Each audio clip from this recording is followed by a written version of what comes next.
Et jusqu'à ce que je vais lire l'écriture pour que nous puissions prier.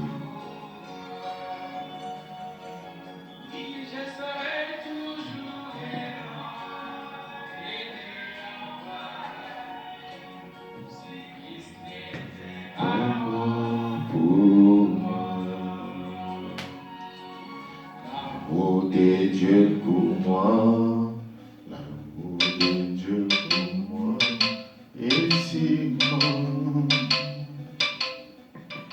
Et puis l'amour de Dieu pour moi est si grand. Et puis l'éternité à nos filles. C'est pour l'incident.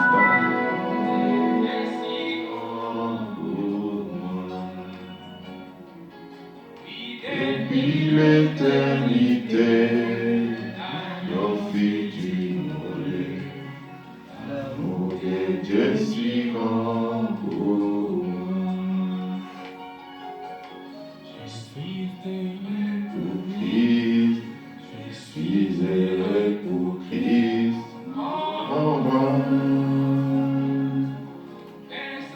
Il m'a aimé et m'a donné sa vie. Je suis heureux pour Christ, c'est qui m'a aimé et m'a donné sa vie. Je suis heureux pour Christ, je chante pour Jésus, je chante pour Jésus, sauveur. Ma vie, je chante Alléluia, je chante pour Jésus. Tous les jours de ma vie, je chante Alléluia. Sont blessés à la croix. Bientôt, il reviendra bientôt.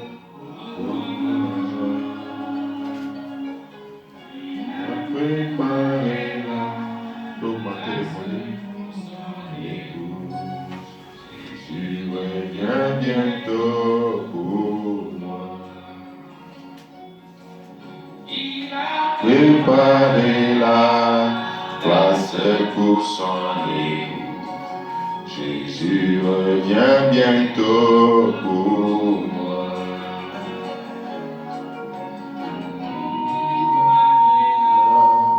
Place pour son épouse.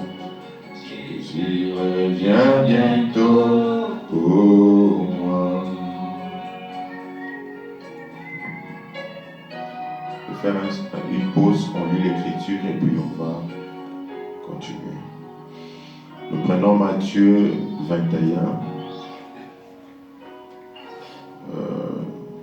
Commençons par le verset 10. Lorsqu'il entra dans Jérusalem, toute la ville fut émue et l'on disait, « Qui est celui-ci » La foule répondait, « C'est Jésus, le prophète de Nazareth, en Galilée. » Jésus entra dans les temples de Dieu. Il chassa tous ceux qui vendaient et qui achetaient dans le temple. Il renversa les tables des changeurs et le siège des vendeurs de pigeons. Et il leur dit, il est écrit, « Ma maison sera appelée une maison de prière, mais vous, vous en avez fait une caverne de voleurs. » Amen. Donc, comme vous avez vu là, Jésus disait que ma maison est une maison de prière, mais vous, vous en avez fait une caverne de voleurs.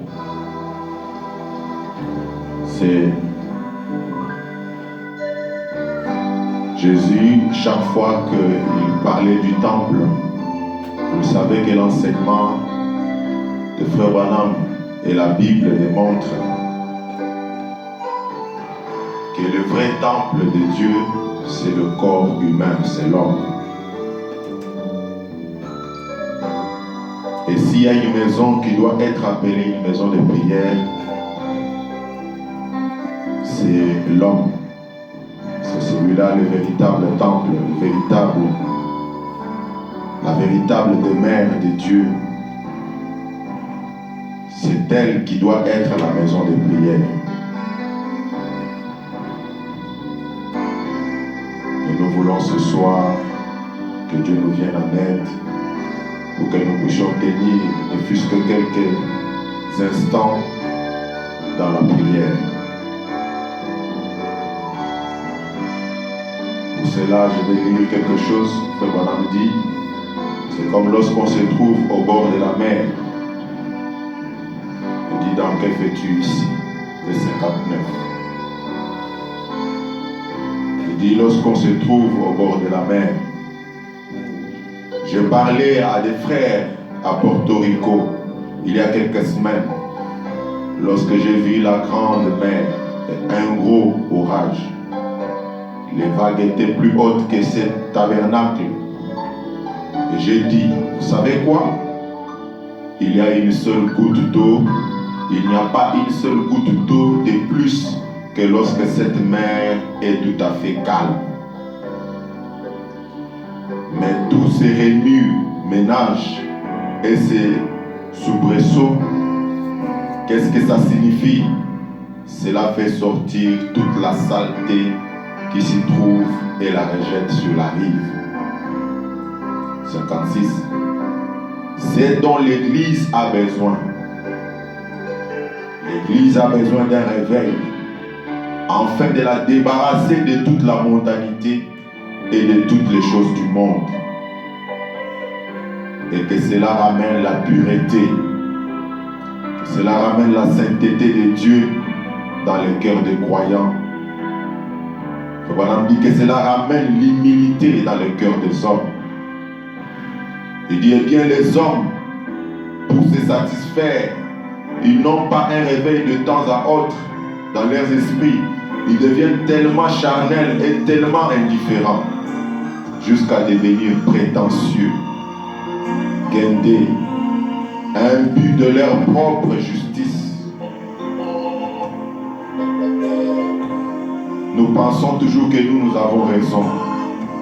Nous pensons que nous sommes toujours justes. Le Branham dit, nous devenons imbus de notre propre justice. Nous avons toujours à nous justifier, mais nous avons besoin d'un réveil. Et il n'y a pas de réveil qui commence sans la prière. Si nous avons besoin d'un réveil, nous avons besoin de devenir humbles.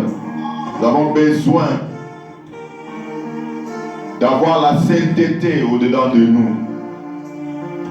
Nous avons besoin de la prière. Il dit, ils lisent et ils étudient. Et c'est bien. Lire et étudier les messages, c'est bien. Mais ce n'est pas la chose dont nous parlons ici. Vous en connaissez plus sur la parole. C'est bien de connaître la parole. Mais c'est mieux de connaître l'auteur de la parole. Le Branham dit, cela passe par une vie de prière. C'est dans la prière que nous pouvons arriver à connaître l'auteur de cette parole. Ce petit quelque chose que vous laissez de côté, c'est quelque chose dans votre cœur qui fait que vous, ce que vous êtes, c'est ça la chose. La prière est très importante, bien-aimés. C'est la prière qui peut nous soulever, nous faire parvenir à des dimensions que nous ne pouvions pas atteindre. C'est la prière qui peut pourvoir à l'amour pour la parole. Le Branham dit,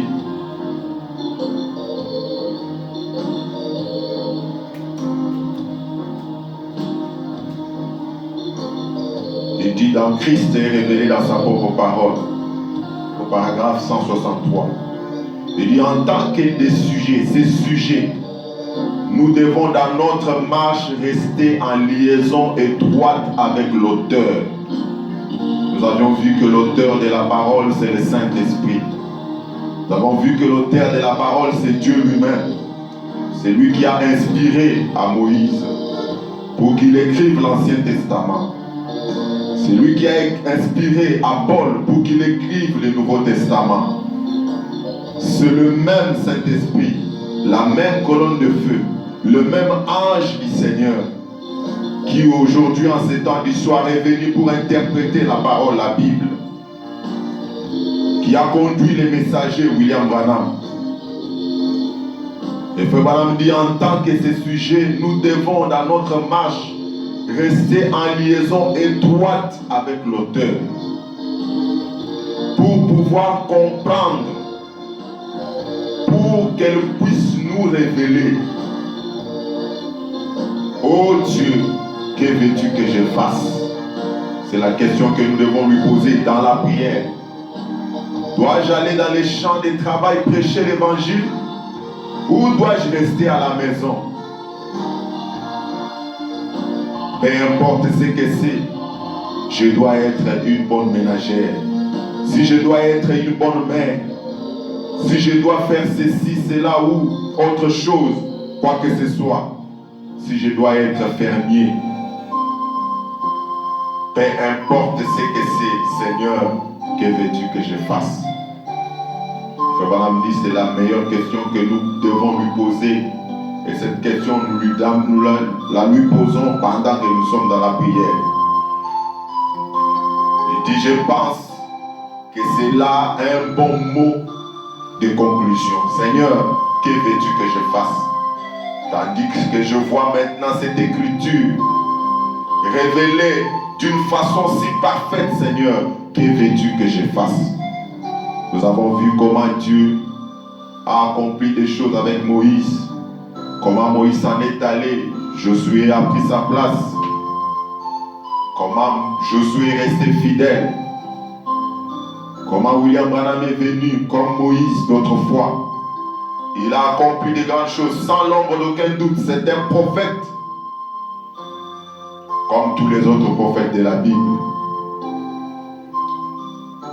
Les serviteurs de Dieu, les hommes de Dieu, les bandes sont là, les brochures sont là. Nous avons reçu l'ordre de ne répéter que ce que dit la bande. Nous avons tous reçu l'ordre de ne dire que ce que dit la bande. Mais après que nous ayons vu tout ça, nous devons poser à Dieu cette question-là. Que veux-tu que je fasse, Seigneur?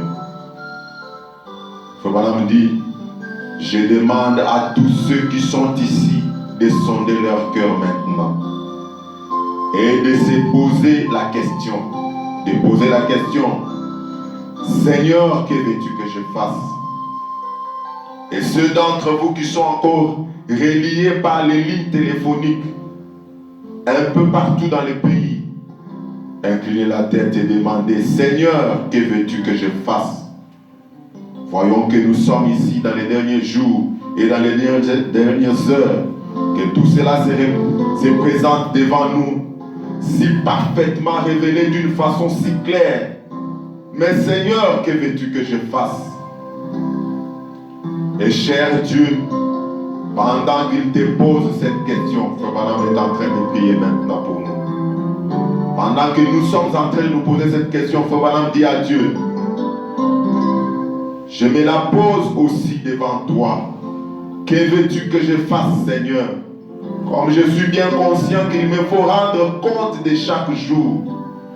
Et que je te prie de m'aider, Seigneur, à vivre chaque jour d'une façon telle que cela puisse servir à ton honneur et à ta gloire. Je te prie d'aider chacun d'eux d'un bout à l'autre du pays. Et ceux qui sont ici dans les tabernacles, tandis que nous sondons nos cœurs et que nous disons, Seigneur, que veux-tu que je fasse? Qu'est-ce que je pourrais faire, Seigneur, pour aider à l'avancement de ton royaume et à ta cause? accorde-les au Seigneur. Sonde-nous, sonde nos cœurs, éprouve-nous. S'il y a quelques iniquités en nous, Seigneur, quelque mauvais motifs ou objectifs, ô Dieu, purifie-nous par le sang de ton Fils, Seigneur Jésus-Christ, que nous acceptons humblement comme victime expiatoire par sa mort et sa résurrection. Étant justifiés en croyant qu'il a fait ceci, nous acceptons avec joie le plan du salut que tu as donné. Père, nous te remercions pour le message du jour, que nous croyons, auquel nous nous accrochons, sachant et croyant que c'est ta parole et ton message. Nous ne cherchons pas à nous faire remarquer, mais nous essayons simplement d'être davantage comme Jésus-Christ, lequel est notre exemple. Cher Dieu, il y a ici des mouchoirs, il y a des malades partout. Moi-même, Seigneur, je suis fatigué et épuisé ce matin. Je te prie de nous secourir, cher Dieu. Nous comptons sur ta force. Tu es notre force. Tu as secouru tant de gens, cher Dieu. Dieu peut nous secourir ce soir. Nous accorder à ce que nous-mêmes nous devenions une maison de prière pour lui. Même si nous sommes fatigués, il suffit que nous puissions lui parler. Si nous manquons de mots pour lui parler, faisons comme ces petits garçons qui s'est tout simplement mis à réciter l'alphabet en disant à Dieu que tu connais les besoins réels de mon cœur. Tu peux composer des phrases et des mots avec cet alphabet afin que tu répondes à ma requête. Parce qu'en réalité, comme des humains, nous ne savons pas prier. Mais c'est le Saint-Esprit qui puisse venir sur chacun de nous afin de nous accorder ces temps d'intimité avec Dieu. Nous allons méditer en chantant ce petit cantique. Et lorsque vous sentez que vous pouvez vous plonger dans la prière, nous allons aller dans la prière.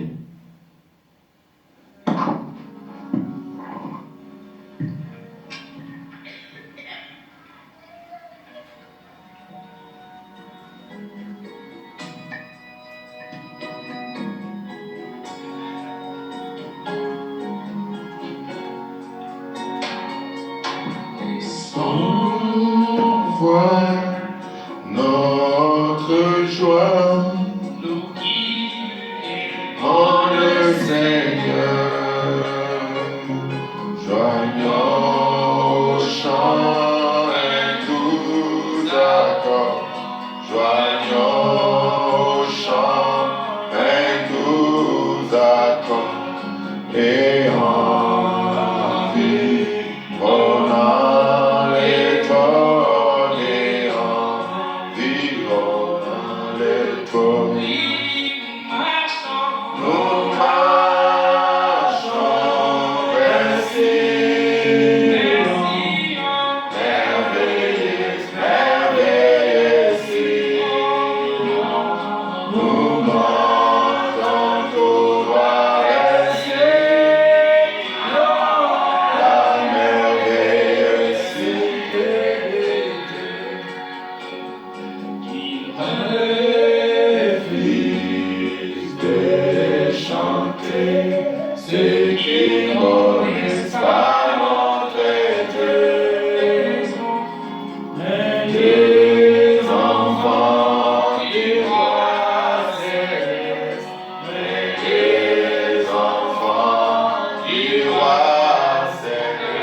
Dieu de bonté, assemblée, Seigneur Dieu, avec nous, Père.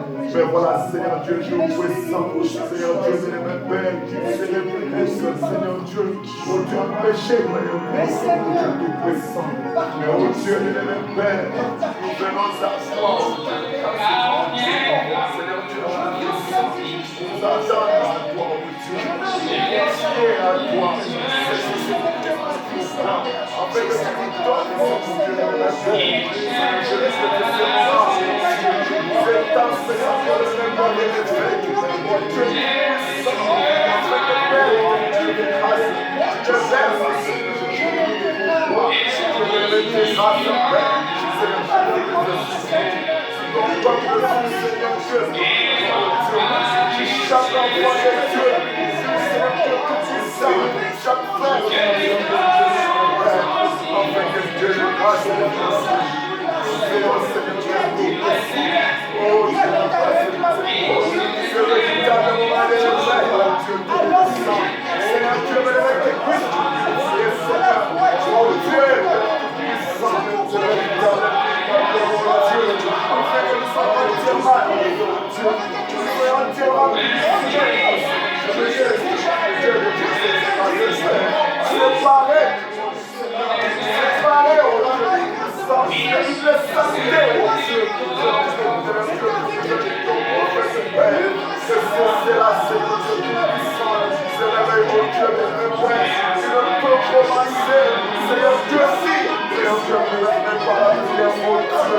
nous avons retrouvé, nous avons trouvé, Seigneur, combien, mon Dieu, ta parole,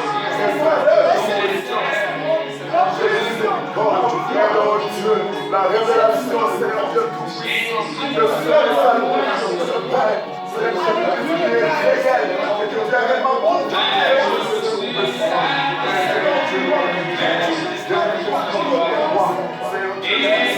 Jésus, Seigneur Dieu, maintenant nous commençons à faire Dieu, c'est la promesse de Dieu, avec nous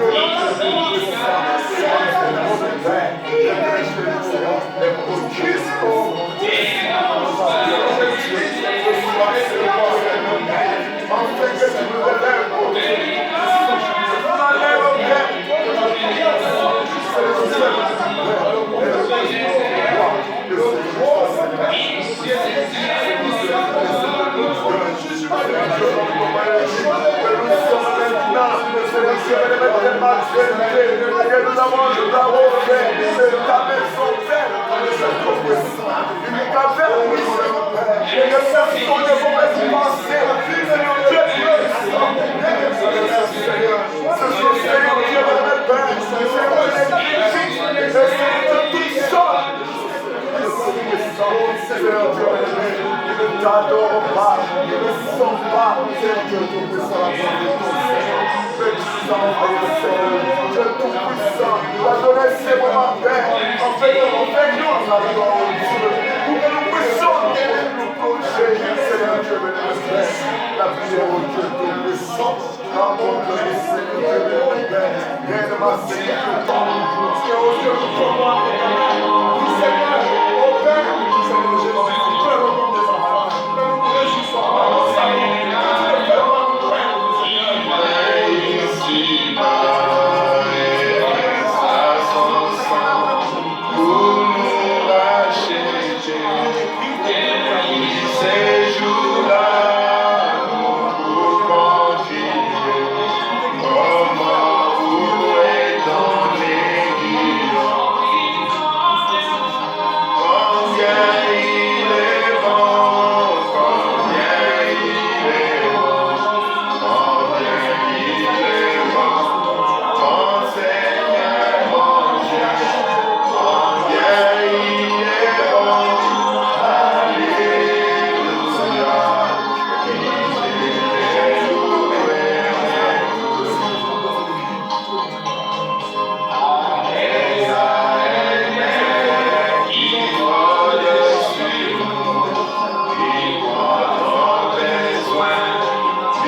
pour Saint, Jésus nous entoure et prend soin de nous. Nous viendra l'orage, ils sont mascarés, ils sont plus qu'en sécurité.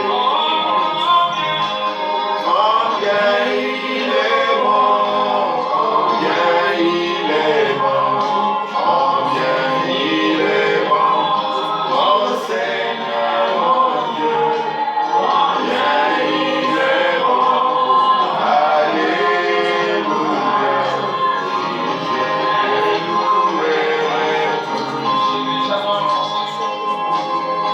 loué, j'adore mon Seigneur Jésus, pour tout ce qu'il cesse de faire pour moi.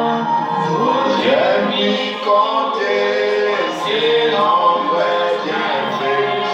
Oh, combien j'ai fait la joie.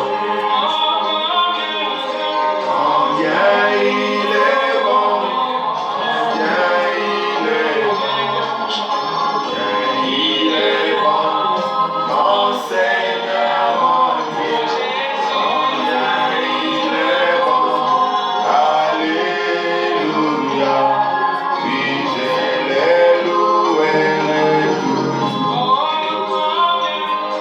Combien il est bon, combien il est bon, combien il est bon, mon Seigneur, mon Dieu, combien il est bon, alléluia, oui je l'ai loué toujours.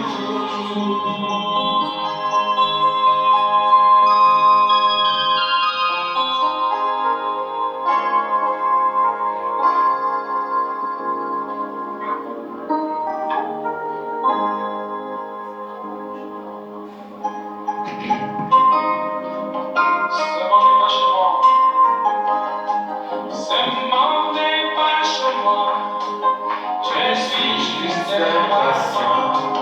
Que mes trésors s'entassent Quelque part là au ciel, les je m'ai foncé, et puis la porte du ciel, et je ne sens jamais comme chez moi dans ce Seigneur, tu sais, après la vie comme toi, ce n'est pas chez moi, alors que j'ai les anges m'ont aussi, et puis la porte du ciel, et je ne sens jamais comme chez moi dans ce mon attente, et tout ce que je sais, ça longtemps avec lui, j'ai tout avancé, bien que faible et bon, je sais qu'il me soutient, et je ne sens jamais comme chez moi dans ce monde. Seigneur, tu sais, la point d'amis comme toi, si le ciel n'est pas chez moi, alors que ferais-je? Les anges m'aiment aussi, et puis la porte du ciel, moi je ne sens jamais comme chez moi dans ce monde. dans le pays de gloire, nous vivons à jamais. D'un côté le Saint, Il nous toi dans les choses, et à lui nous louons. Il m'en délie le ciel. Moi je me sens jamais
Je vais juste vous demander une faveur, si vous pouvez prier afin que Dieu soutienne ces chapitres, de telle sorte que ceci ne soit pas l'œuvre d'un homme, mais que ce soit son œuvre à lui, que Dieu lui seul prenne le commande de tout le service qui devront se tenir, que Dieu seul soit le Saint-Esprit qui conduit. Parce que pour écrire sa parole, il a fallu que lui-même, l'auteur, puisse être l'inspirateur et que le prophète, que le messager soit en étroite communion avec Dieu tout le temps. Et nous aussi, nous avons besoin, comme nous l'avons lu, il faut nous dire qu'en tant que ce sujet, nous avons besoin de rester constamment dans la communion avec Dieu. Et en tant que chapitre, en tant qu'Église, nous devons rester, nous aussi, en parfaite communion avec lui. Prions le Seigneur, juste dans quelques mots, et nous allons terminer. Nous te le demandons ainsi.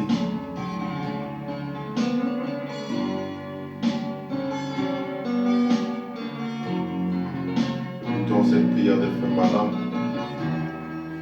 qui lui-même disait: pourquoi ne pas simplement prendre la lumière de l'évangile pour voler, vous mettre à l'abri ce soir. Il dit: oh Dieu, protège-nous, oh Dieu. Père céleste, alors que des hommes et des femmes sont assis ici, des garçons et des filles, un peuple en route vers l'éternité, le pétrole et la lumière cosmique de ce monde, avec les 16 éléments différents dont nous sommes formés. Dans leur corps se trouve une âme qui est d'un grand prix, le commencement, le début. Je te prie, Seigneur, de traiter avec ce cœur en ce moment. Cette âme, ce point tendre qui vit à jamais et qui nous donne le mouvement. Je te prie de sauver chaque pécheur perdu ce soir. Qu'il prenne conscience que ces grandes bornes routières que nous franchissons, ces panneaux de signalisation qui projettent de la lumière de deux côtés de la route, tout cela n'est fait qu'annoncer l'apparition prochaine du juste, le Seigneur Jésus. Être son ami à lui, c'est la vie. Le connaître, c'est la vie éternelle. Amen. Et nous pouvons seulement le connaître selon la Bible, non pas par notre Église, mais par la connaissance, la nouvelle naissance, naître de nouveau. Oh Père, je crois de tout mon cœur qu'il n'y a pas un seul être mortel ici avec moi qui veille être condamné ou aller en enfer. Alors pourquoi laisserions-nous quelque chose nous faire obstacle? Pourquoi accepterions-nous une contrefaçon alors que le ciel est rempli du vrai? Ô Seigneur Jésus-Christ, notre roi, nous ne voulons pas, nous aussi, avec ton prophète, nous perdre et aller en enfer. Mais Seigneur Dieu, toi qui as dit que c'est lui qui